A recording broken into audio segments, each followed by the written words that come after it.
Hello students, I hope all of you are doing well at your home. Be safe. आज जो है हम case studies पढ़ेंगे features of business environment के बारे में। इससे पहले जो है वीडियो बनाई थी मैंने जिसमें हमने डिस्कस किया था meaning and feature of business environment. आज हम उससे रिलेटेड केस स्टडीज़ पढ़ेंगे। तो देखिए आपका सबसे पहले हम जो पढ़ा था हमने उसको ज़रा सा रिवाइज कर लेते हैं।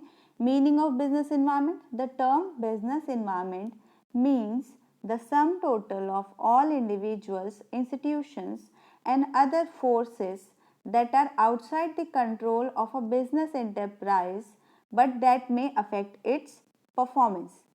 एक बिजनेस के सराउंडिंग में जो भी जितनी भी सारी चीज़ें मौजूद हैं वो सारी की सारी उसका इन्वायरमेंट कहलाती हैं, जिनके ऊपर एक बिजनेस एंटरप्राइज का कंट्रोल नहीं होता पर वो उसकी परफॉर्मेंस को अफेक्ट करती है। Next, features of business environment. पहला फीचर है आपका totality of external forces, second specific and general forces, third inter relatedness, fourth dynamic nature, fifth uncertainty, sixth complexity, and seventh is relativity. These were the features which we have studied already. Now we will move on to the case studies. But before going to the case studies, हमें जो है उनको कैसे attempt किया जाता है सबसे पहले हमें ये समझना पड़ेगा। केस स्टडीज़ देख के आपको कभी डरना नहीं है, घबराना नहीं है, क्योंकि केस स्टडीज़ को अगर आप अटेम्प्ट करते हैं तो आप मार्क्स इजीली गेन कर सकते हैं। आपको बहुत सारी चीज़ें लिखने की ज़रूरत नहीं है। उसने जो चीज़ पूछी अगर आप उसको एक दो लाइनों में एक्सप्लेन कर देते हैं, जो भी वो पूछ रहा है उसका अगर आप आंसर लिख देते हैं तो आपको फुल मार्क्स इजीली मिल सकते हैं। तो केस स्टडी पढ़ने से पहले केस स्टडी को समझने से पहले सबसे पहले उसके जो रूल्स हैं उसको समझते हैं। सबसे पहला जो रूल है वो ये है कि हमें सबसे पहले बॉटम से स्टार्ट करना होता है। Always start from the bottom. और हमें जो है नीचे जो क्वेश्चन लिखा होता है वो हमें पढ़ना होता है, क्योंकि आपको पता ही है कि आपका बिजनेस स्टडीज़ में 12 चैप्टर है। तो आपको ये नहीं पता है कि अगर आप ऊपर से केस स्टडी पढ़ने लगेंगे तो आपको समझ ही नहीं आएगा कि किस चैप्टर से रिलेट करता है। इसीलिए इट्स बेटर कि स्टार्ट फ्रॉम द बॉटम, कि क्वेश्चन को पढ़ लीजिए। क्वेश्चन को जैसे ही आप रीड करेंगे आपको पता चल जाएगा कि किस चैप्टर से वो रिलेटेड है, और चैप्टर से रिलेटेड होने के बाद आपको पता चलेगा कि किस टॉपिक से रिलेटेड है। तो सबसे पहले ज़रूरी है क्वेश्चन पढ़ना। क्वेश्चन पढ़ने के बाद आपके सामने जो केस स्टडी है आप उसको रीड करेंगे, और रीड करते समय आपको ध्यान रखना है कि आप फ्री माइंड से पढ़ें, डिस्टर्ब ना हो, आप एक ही चीज़ को बार बार ना पढ़ें। ठीक है, आप उसको पढ़ लीजिए, एक ही बार में आराम से थॉरली पढ़िए ताकि आपको सब चीज़ें समझ में आए, और आपको रिपीटेड बार बार ना पढ़ना पड़े जिससे कि आपका टाइम वेस्ट ना हो। फिर उसके बाद हम अपना उसमें आंसर ढूंढने की कोशिश करते हैं। चलिए, हमारा पहला क्वेश्चन है, नीचे हम पढ़ते हैं, नीचे से स्टार्ट करते हैं। जो हमारा क्वेश्चन क्या पूछा है, identify the relevant feature of business environment being discussed above. ये कह रहा है, देखिए आपको पता चल गया कि बिजनेस इन्वायरमेंट की बात की जा रही है, तो आपके जो 12 चैप्टर्स हैं उसमें से आपको पता चल गया कि ये एक स्पेसिफिकली एक चैप्टर की बात कर रहा है जिसके बारे में आपको पता चल गया बिजनेस इन्वायरमेंट। और उसमें भी इसने पूछा है फीचर, तो फीचर पूछा, देखिए फीचर वर्ड लिखा है ना कि फीचर्स लिखा है। तो अगर आपका वर्ड फीचर है इसका मतलब यहाँ पे सिर्फ एक ही फीचर है, या मतलब एक ही फीचर हो सकता है, फीचर्स नहीं लिखा, तो यानी एक से ज़्यादा फीचर नहीं है आपके केस में। अब आपके माइंड में जैसे ही आपने ये पढ़ा, आपके माइंड में फीचर ऑफ बिजनेस इन्वायरमेंट आ जाने चाहिए। की पॉइंट्स आपको हमेशा जो है किसी भी टॉपिक से रिलेटेड की पॉइंट्स को आपको हमेशा याद रखना होता है। किसी भी फीचर से रिलेटेड उसकी क्या इंपॉर्टेंट कीवर्ड है, क्या की वो है, वो आपको हमेशा ध्यान रखना होता है। चलिए क्वेश्चन पढ़ते हैं। It is interesting to know that the menu items of the multinational food chains are customized to suit the general palates of the local people in the region। कि ये कह रहा है कि जो मल्टीनेशनल फूड चेन्स हैं वो अपने जो मेन्यू है, उनके पास जो मेन्यू में आइटम्स है उसको वो कस्टमाइज कर रहे हैं, और कस्टमाइज भी किसके अकॉर्डिंग कर रहे हैं, जो उस रीजन में रहने वाले लोकल पीपल के according they are customising. When McDonald's started its business in India in the year 1996, the company went through a complete localization strategy। जब मैकडोनल्ड ने अपना बिजनेस इंडिया में 1996 में स्टार्ट किया था तो कंपनी ने जो है पूरे तरीके से कंप्लीट लोकलाइजेशन स्ट्रैटेजी अपनाई कि यहाँ के लोकल जो लोग हैं उनके टेस्ट के अकॉर्डिंग ही उन्होंने अपना पूरा स्ट्रैटेजी तैयार की। McDonald's has changed its product menu to accommodate the vegetable burger given the large vegetarian population. McDonald ने क्या किया, अपने प्रोडक्ट मेन्यू में यहाँ की लार्ज वेजिटेरियन पॉपुलेशन को ध्यान में रखते हुए उन्होंने वेजिटेबल बर्गर को अपने मेन्यू में ऐड किया। It also altered its store design and even reduced the product price by close to 15%. इसने क्या किया, अपने स्टोर के डिज़ाइंस को भी चेंज किया और अपने प्रोडक्ट के जो प्राइसेस हैं क्लोज टू 15% उन्होंने रिड्यूस कर दिया। Also the McAloo Tikki burger is not available anywhere but in the Indian outlets of McDonald's, कि मैकालू टिक्की बर्गर जो वो सर्व करते हैं वो इंडिया के अलावा और किसी आउटलेट में नहीं मिलता है, इंडियन आउटलेट्स के अलावा और कहीं नहीं मिलता है। अब आपने क्वेश्चन भी पढ़ लिया। क्वेश्चन पढ़ने के बाद अब आपको ध्यान देना है कि यहाँ पे किस फीचर की बात की जा रही है। आई होप आप लोग आंसर सोच चुके होंगे जी। अगर आपने सोचा है तो मतलब इसमें जो है आपका आंसर है रिलेटिविटी, क्योंकि business environment is a relative concept since it differs from country to country and even region to region, कि यहाँ पे मैकडोनल्ड्स जो है वो अदर कंट्रीज़ में जो है वेजीज के अलावा बाकी सारे जो है मतलब चिकन, बीफ और ये सारे बर्गर सर्व करता है, लेकिन इंडिया में आने के बाद उसने यहाँ के इन्वायरमेंट के अकॉर्डिंग जो है अपने मेन्यू को चेंज कर लिया। तो यानी कि बिजनेस इन्वायरमेंट एक रिलेटिव कॉन्सेप्ट है जी। रिलेटिविटी, इसका आंसर देखिए, relativity is the relevant feature of business environment which is being discussed above.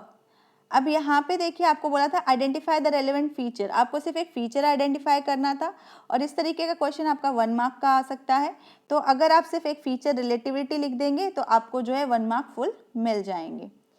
चलिए अगला केस देखते हैं। आप नीचे से स्टार्ट करेंगे बॉटम से। Identify the relevant feature of business environment being discussed above. Same यहाँ पे फीचर लिखा है ना कि फीचर्स, तो एक ही फीचर होगा यहाँ पे। अब क्वेश्चन रीड करते हैं। Eco-friendly products are gaining power as the consumers' awareness about environmental issues has increased. ये कह रहा है कि जो इको फ्रेंडली प्रोडक्ट्स हैं वो बहुत ज़्यादा मार्केट में आ रहे हैं क्योंकि कंज्यूमर्स जो हैं बहुत ज़्यादा अवेयर हो गए इन्वायरमेंटल इश्यूज़ के बारे में, has increase over the years and they are conscious about choosing products that do not have adverse effect on the environment. इसके अलावा कंज्यूमर्स इस बारे में भी कॉन्शियस हो चुके हैं कि जब भी वो कोई प्रोडक्ट चूज़ करे तो वो ऐसा प्रोडक्ट ना चूज़ करे जो कि उनके इन्वायरमेंट को अफेक्ट करता हो। They are now more conscious about the carbon emission and climate change effects. अब वो जो है ज़्यादा कॉन्शियस हो गए कार्बन एमिशन और क्लाइमेट चेंज इफेक्ट्स के बारे में, and want themselves to be seen as a green advocate among their peers, कि वो जो है अपने आप को एक ग्रीन एडवोकेट की तरह देखना चाहते हैं पीयर्स में।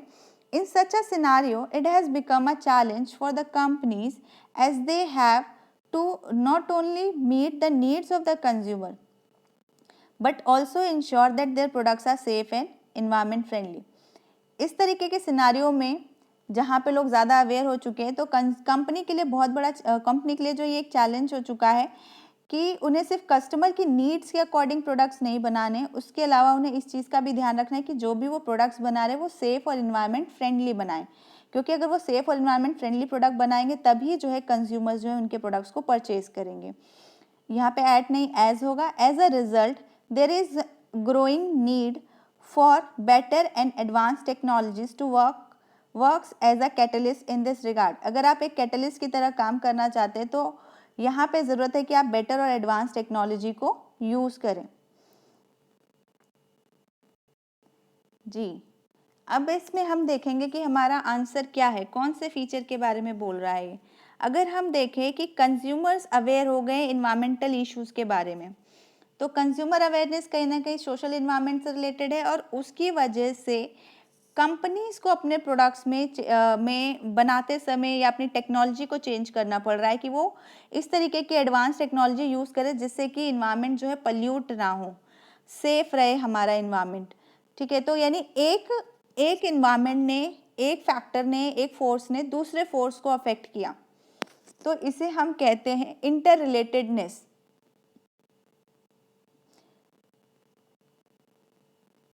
तो जितने भी एलिमेंट्स हैं या जितने भी फोर्सेस हैं ये सारे के सारे एक दूसरे से क्लोजली इंटर रिलेटेड है। तो एक फैक्टर की वजह से दूसरा फोर्स जो है वो अपने आप अफेक्ट हो गया, तो यहाँ पे इंटर रिलेटेडनेस की बात हो रही है।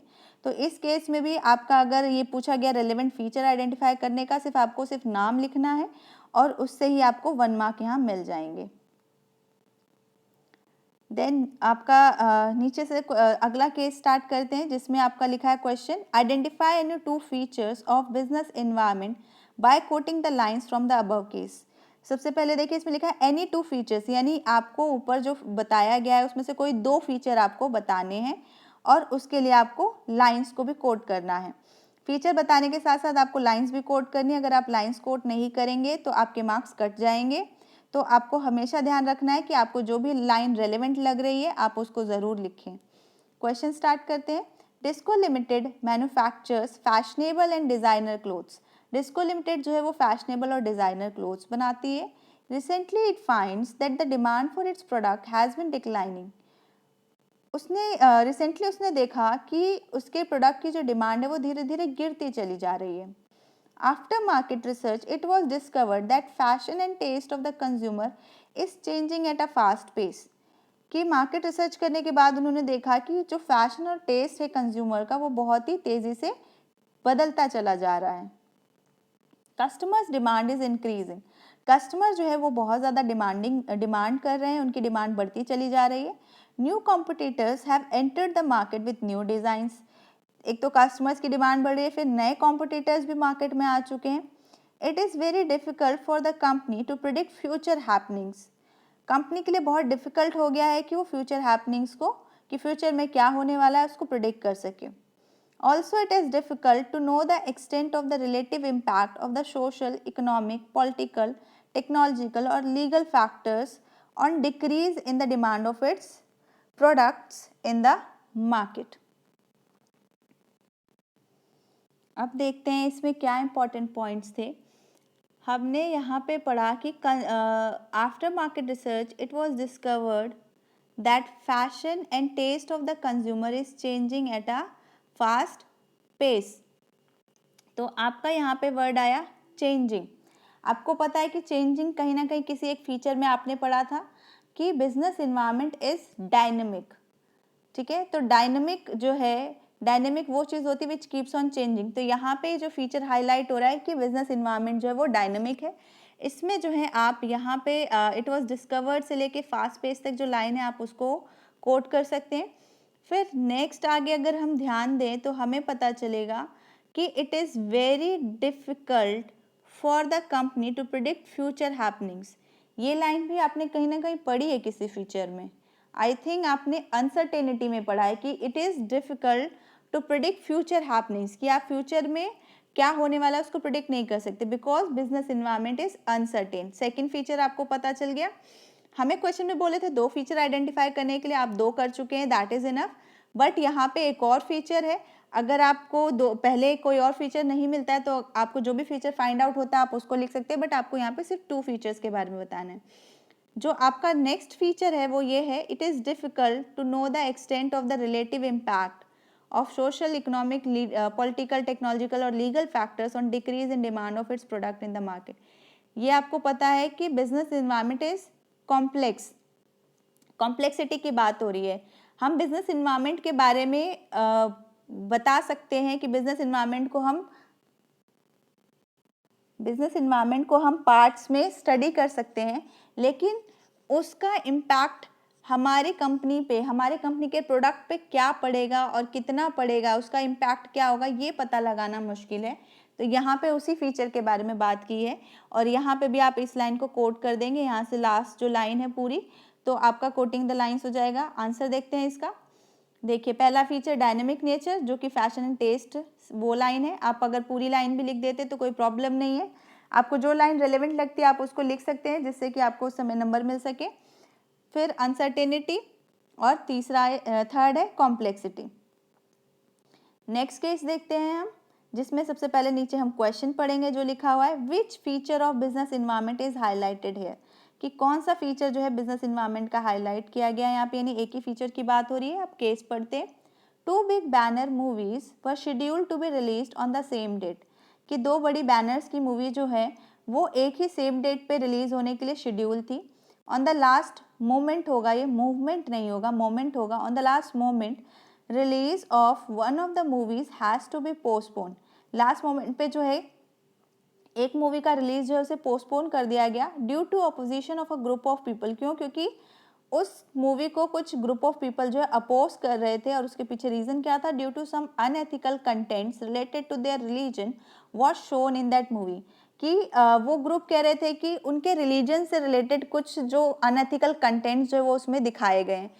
आपने कई बार देखा होगा, कई ऐसी मूवीज होती है जो पर्टिकुलर धर्म से, रिलीजन से रिलेट होती है और अगर उन्हें लगता है कि कुछ भी अनएथिकल उनके रिलीजन के खिलाफ उसमें दिखाया जा रहा है तो वो उसको अपोज जरूर करते हैं।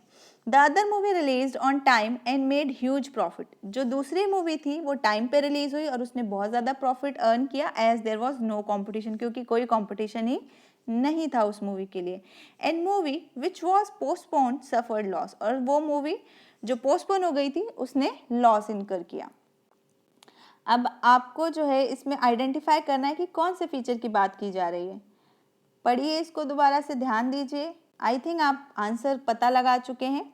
यहाँ पे जो आपका फीचर है दैट इज ऑल्सो रिलेटिविटी, कि एक ही चीज़ जो है, रिलेटिविटी जो है वो डिफरेंट एंटिटीज़ के लिए डिफरेंट तरीके से वर्क करती है डिफरेंट टाइम्स पे। जैसे कि सेम चीज़ both the movies has to release on the same day, लेकिन कुछ ऐसी चीज़ हुई, अपोज किया गया उस मूवी को, तो वो जो चीज़ जो अपोजिशन आया उससे एक मूवी का नुकसान हो गया और दूसरी मूवी का फायदा हो गया। ठीक है, तो इसीलिए बिजनेस इन्वायरमेंट एक रिलेटिव कॉन्सेप्ट है जिस फीचर को यहाँ पे हाईलाइट किया गया है। This is all for today. Thank you.